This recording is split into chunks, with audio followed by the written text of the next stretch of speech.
Hello, everyone. Thank you so much for joining us, and welcome to the 2018 edition of EXPO Chicago, the International Exposition for Contemporary and Modern Art.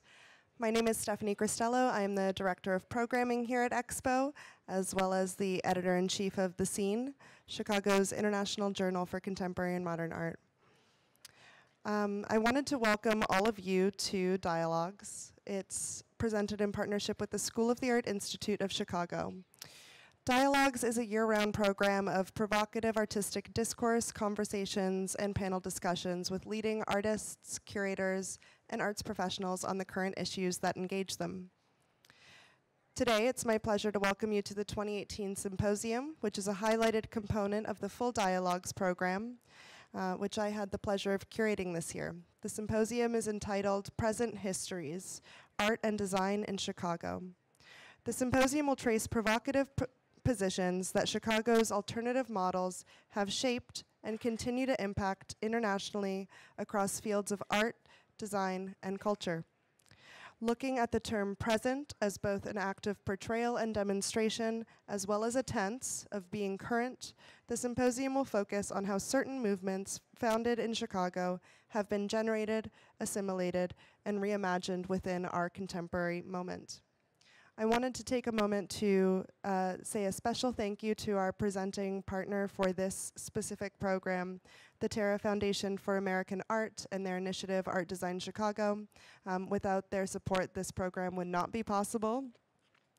I also wanted to introduce our panelists. So this conversation, entitled Alterity and the Exhibition Environment, The Feminist History of Alternative Spaces in Chicago, will trace the histories and roles of feminism in Chicago's alternative spaces from the 1970s to the present. The panel features Lynne Warren, Adjunct Curator at the Museum of Contemporary Art Chicago, Mary Patten, a member of ACT UP, as well as a professor of film, video, and new media at the School of the Art Institute of Chicago. Artist Torkwase Dyson, who's represented by Rhona Hoffman Gallery, exhibiting here at the fair. Kay Rosen, an artist and former ARC member. And the entire discussion is moderated and is really born out of Jenni Sorkin's chapter in the Chicago After the Fire book. She is an associate professor of history, art, and architecture at the University of California, Santa Barbara. Please join me in extending a very warm welcome to our panelists. Thank you.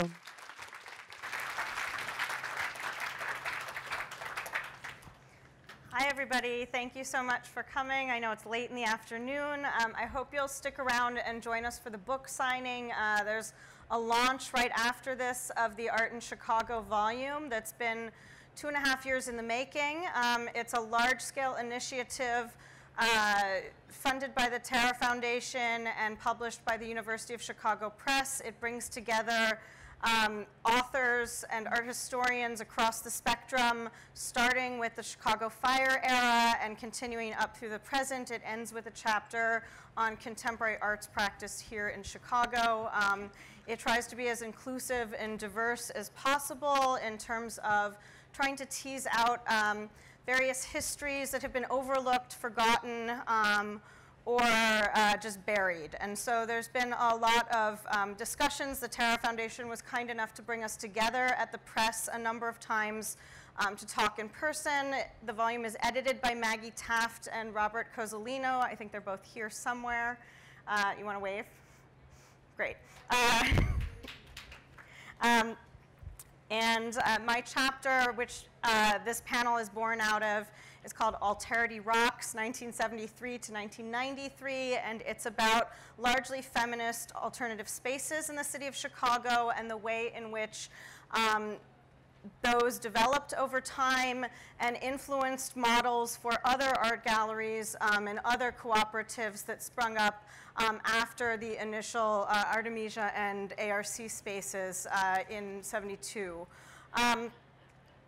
I personally write really broadly about feminism. I write largely about women artists, and I'm particularly interested in working on non-canonical and underrepresented mid and late career women artists and artists of color and artists of all different kinds of media that have been left out of the canon.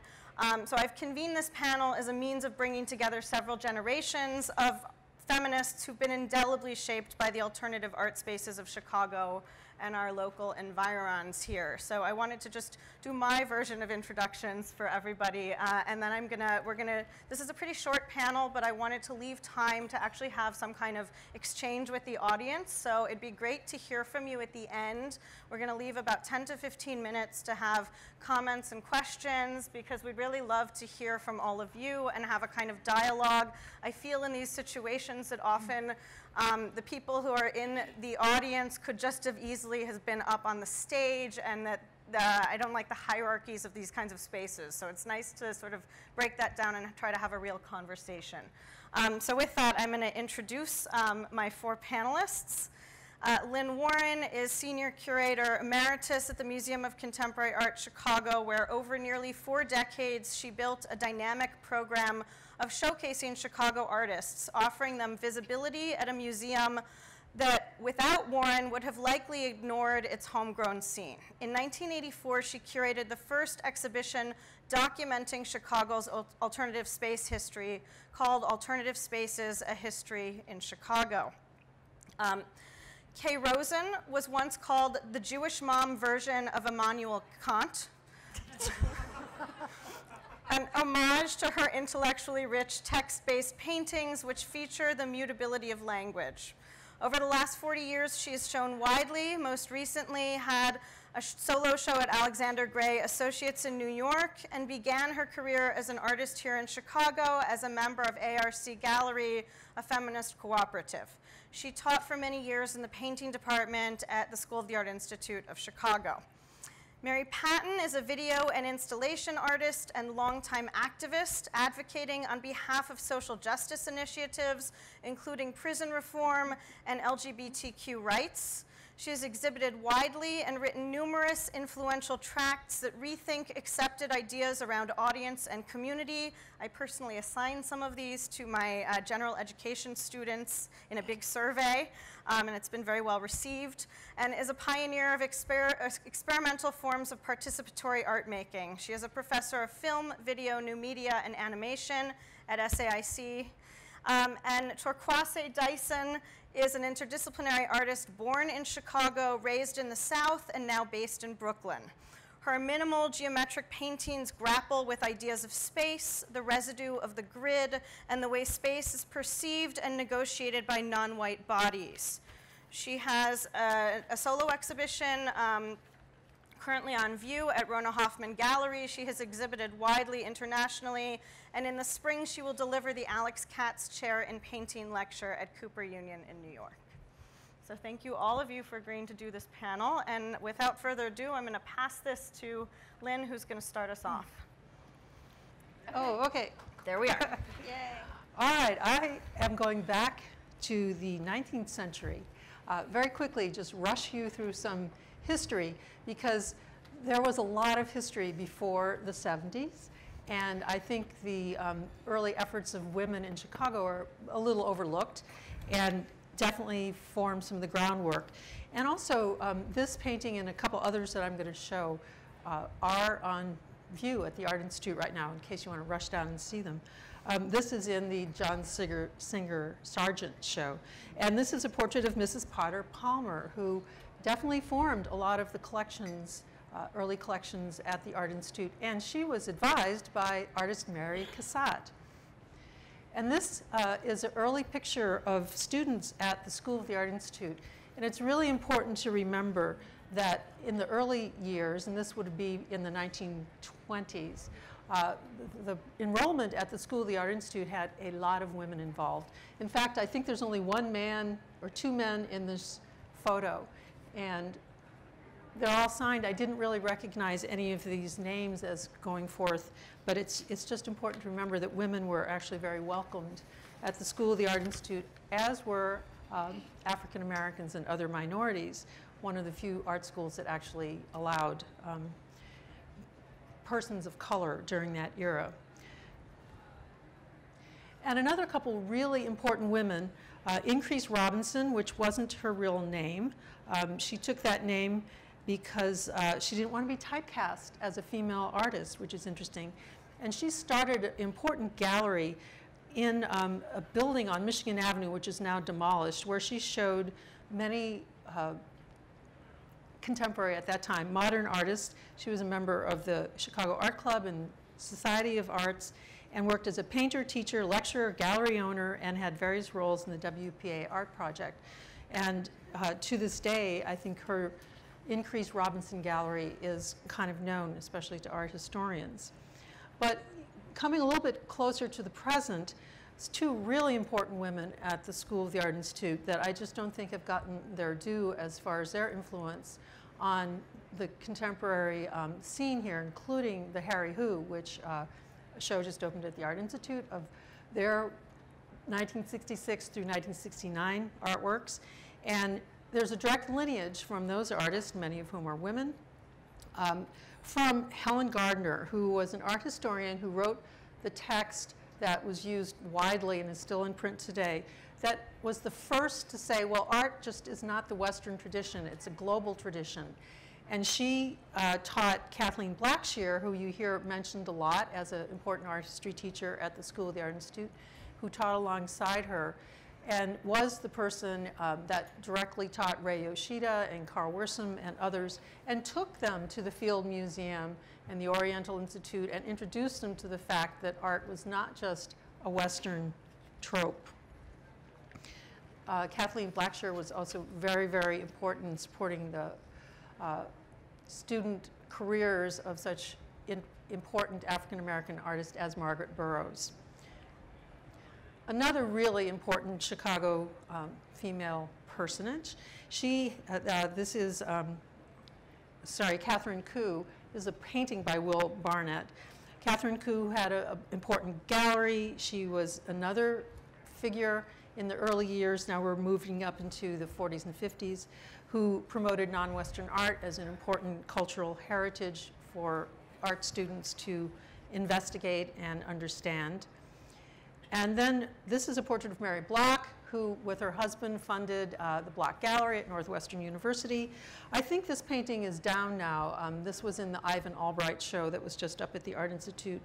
And when Mary Block married her husband, she at the time was the vice president of advertising at Foote, Cone & Belding. So this is way before Mad Men.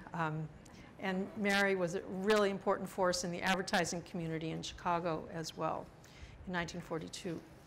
So thank you for mentioning the Alternative Spaces show. That was a show which Mary Jane Jacob gave me the go-ahead to do when I walked in one day and said, I think we should look at what's going on in these alternative spaces. And she was like, sure, do it. So just wanted to segue quickly from that to this chart, which has become rather famous. I designed this with my husband, Jerzy Kuczynski, at the time when people were not really mapping out art in this way, certainly not by hand using, the old-fashioned way of doing it. But I think it's important to see the development, and we actually see Increase Robinson's studio there. I put little blue arrows by all the, quote, feminist spaces.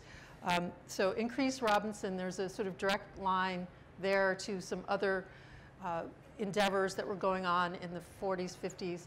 And then you can see Exhibition Momentum there in the center, which I'll get to in a moment. Superior Street Gallery, which was funded by the collector Joe Shapiro, but included important artists like Miyoko Ito and Ellen Lanyon. And then we see the two, feminist galleries, Artemisia and Arc, both founded in 72. And you get a really good picture of sort of the flurry of activity that happened after that. And of course, this chart stops in 84 at the time of the Alternative Spaces exhibition.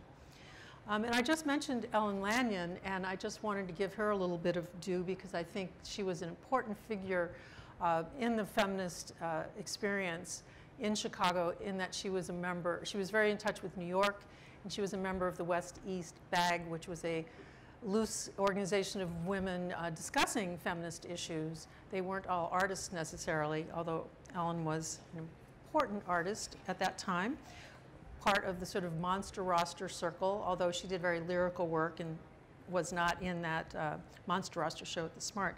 She was a major instigator in Exhibition Momentum, which really was a moment when artists after World War II just took matters into their own hands and said, enough with this trying to get into the Chicago and vicinity shows, which weren't admitting very many women artists at that time. And she started this loose group of people that put on shows every year for a number of years, including right out here at Navy Pier. A number of the shows happened. And I just would quickly read this, her manifesto.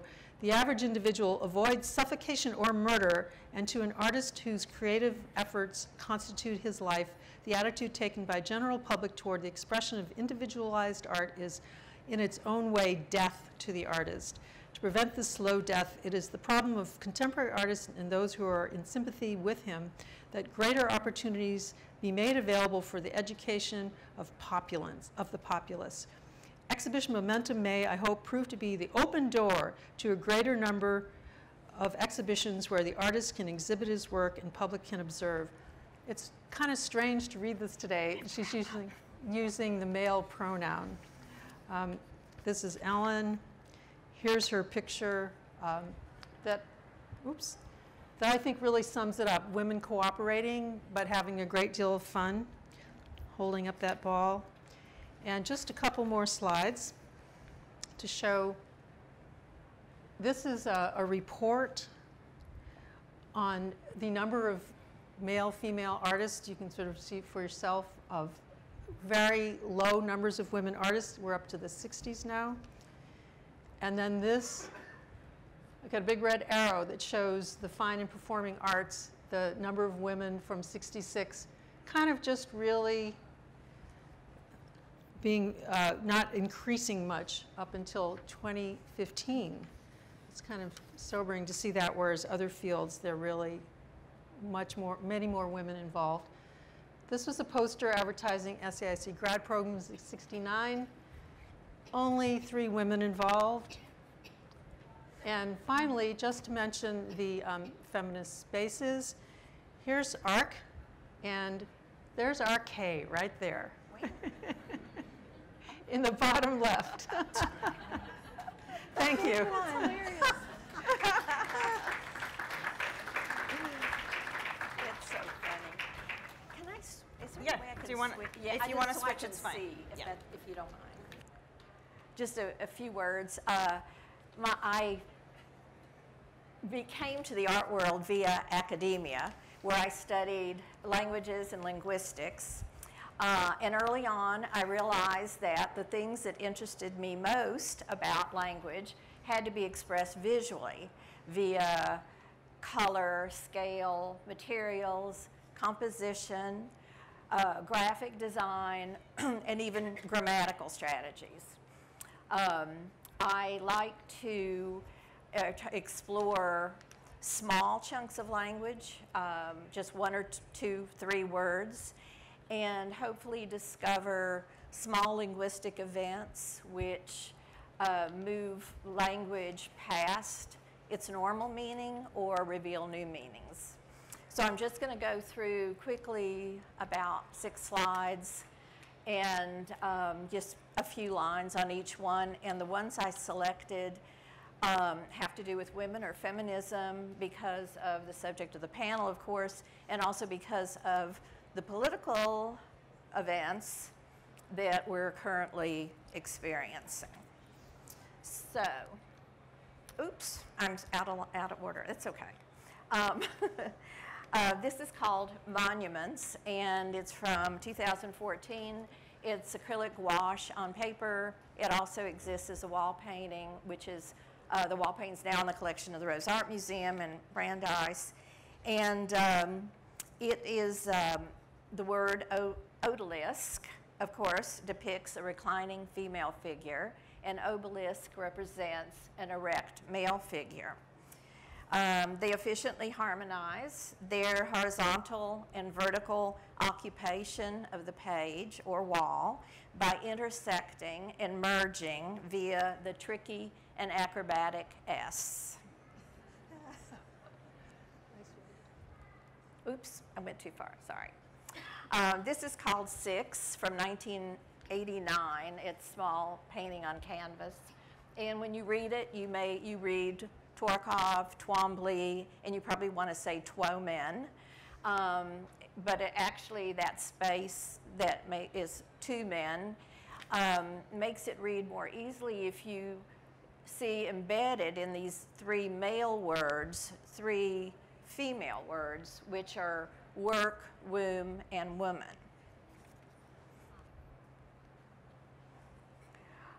This is a painting called Taking Charge. It's from 2005, and it's enamel paint on canvas. And as I described, it's a small universe of language, one word. And where not even a letter, but just a part of a letter shifts the word chance to the word change. And I always have said that letters are the architecture of language. And in this case, there's just this little bit of architecture that makes a C become a G, which is expressed in black. This is a wall painting called Yours, Ours from 2014. This is shown at the Art Gallery of New South Wales in Sydney. It was also presented at the MCA in Chicago and is in their collection. The architecture of the space, a wide doorway, offers an opportunity for one word to be divided and express inequality and imbalance. On one side, of course, is ours, and so the four letters take up more space, occupy more space. And on the other side is the Y that would make ours yours, and that, of course, only occupies one letter space. So through the letters and the amount of space they occupy, they sort of become surrogates or representation of a larger cultural picture. And by the way, the blue triangle, which is sort of nestled in the crotch of the Y, only refers to a companion installation, which was across this very large corridor. She-Man is from 1996. It's a wall painting, and the three pronouns in the central column, he, well, they're in the central column, and then the two letters, the S and the H, that would make the male pronouns female, she and her, are in the margins. All of them sort of represent or depict sort of the state that we're in and have been in, right?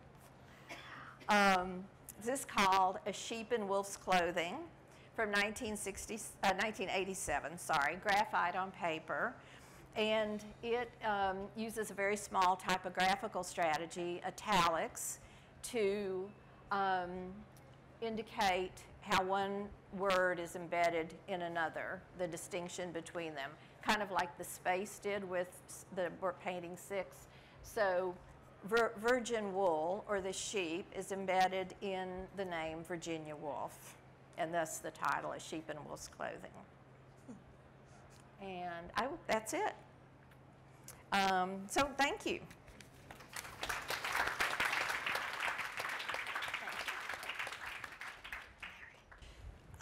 That was great. Thank you, you guys. I was going to ask you if you would click. I'm happy to click if you Are want you? to click. Would you just, Yes. like I can give you little signals? Yes. Okay, so the first, you can go, the first one will stay there for a while. Not that one. Get rid of that. The first one. So to the right, the next one? Yeah, there. Yeah. Okay, so I'm going to, yes. Okay. I will focus on 2 projects in this short sketch, which hopefully will be short. Unlike the other colleagues here, I have like way too many images, so the idea is to run through them in an ambient way, but we'll see how it works. So I'm going to focus on Act Street Arena and Artists Run Space, and Act Up Chicago, which was, as many of you know, a political movement, and their respective relationships to alternative art spaces. Working under the radar on the periphery of the art world and on the edges of social movements in the 80s, Act Street Arena prefigures Chicago's contemporary social practice art. While relatively little known, Act Street took political and aesthetic risks while generating complex dialogues about art's relationship to politics and to political urgency, which is more relevant now than ever. And ACT UP is primarily understood through its alleged center, ACT UP New York. Can we just say AIDS Coalition to Unleash Power? Oh, I'm Power. sorry. That was in the script. See, I went off script. Anyway, AIDS Coalition to Unleash Power, which I assume everyone knows about, but of course that isn't true at all.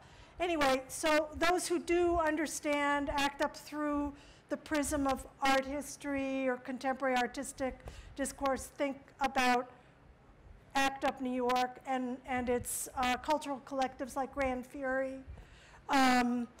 But ACT UP existed everywhere, sometimes under different names, but all emerged in the same time in 1987 to figure out a response to the HIV/AIDS epidemic. So ACT Street, this Chicago-based artist collective and multi-purpose space, flourished in Chicago from '85 to '89. And speaking of political urgency, the urgencies that propelled ACT Street into being had to do with U.S. intervention in Central America and the arming of the Contras in particular. So Artist Call, as some of you know, was a national emergency response network of really famous people like Lucy Lepard and Nancy Spiro and Leon Golub and Klaus Oldenburg, but hundreds of others. And I think you can click. Yeah. Thank you. Yeah, that's a brochure and poster that ACT Street made. And you can just go through the next two while I blab. So tactics included street theater, demonstrations, agitprop, and exhibitions. In Chicago, several of the people who were to found ACT Street were propelled into motion with these projects, and that's where I met them. So when emergency and art are coupled, one thinks of immediacy, usefulness, legibility, accessibility, sometimes subsumption under the collective, and of course art world debates about what constitutes art and what constitutes quality. So in response to all these crises, ACT Street produced a more complicated response than just agitprop alone. They existed on the periphery of the periphery. So if we imagine the Art World Center in Chicago as being a museum, gallery, collector, curator nexus with the most well-known institutions, the periphery, what Lynne was mapping out in terms of the alternative spaces, some of which had bigger names than others because of their influence, right? So you could even argue that a space like NAB Gallery was on the periphery, in a way, of some of those others. But ACT Street was kind of really a little bit out there. There was overlap, as in this case. So in 1985, a couple, Bert Husband and Mary Jo Marchnight, under their moniker, the Medusa Collective, delivered Scum Manifesto. So they did a live reading of Scum Manifesto by Valerie Solanas, who's the person most famous for shooting Andy Warhol. Of course, that could be a whole other discussion of variants of feminism to take up Valerie Solanas's case. Anyway, one of the members of ACT Street, yeah, next one, thanks, was Elisam Escobar, who's actually in town in conjunction with Bea Santiago Munoz's exhibition at the School of the Art Institute. The opening is tonight. Anyway, he was like a member in absentia. He was a painter who in 1980 was arrested for seditious conspiracy for his activities on behalf of the independence, struggle for independence of Puerto Rico. And we organized an exhibition of all the art that he had created in prison. Am I out of time? Talking too much? Pretty much. I'm out of time. Okay, so Yeah, okay. So we'll just look at, let's just look at the next slide. We'll sort of, this is, Cabaret Genet, Michael Piazza's artwork. Okay, so maybe we can just go through the slides. I'll say what I can. So 1980s art world was enmeshed in the culture wars. And of course, lesbian, gay, bisexual, transgender, queer artists were in the middle of that. We know David Wojnarowicz's response in the famous Artist Space show. So ACT UP is known, these are examples from ACT UP Chicago's propaganda. This was authored by Robert Blanchon. The previous one, Ragu, was this kind of anonymous collective with a tomato paste thing. Okay, and then, I think we'll just end here. Maybe not on this image, you could go through more images, but so our protests were performance actions. You could make a convoluted art historical argument about whether or not they were performance art, but it's through doing things like making our faces death masks, or wrapping ourselves in red tape, or dragging mattresses in front of City Hall, which you can see there.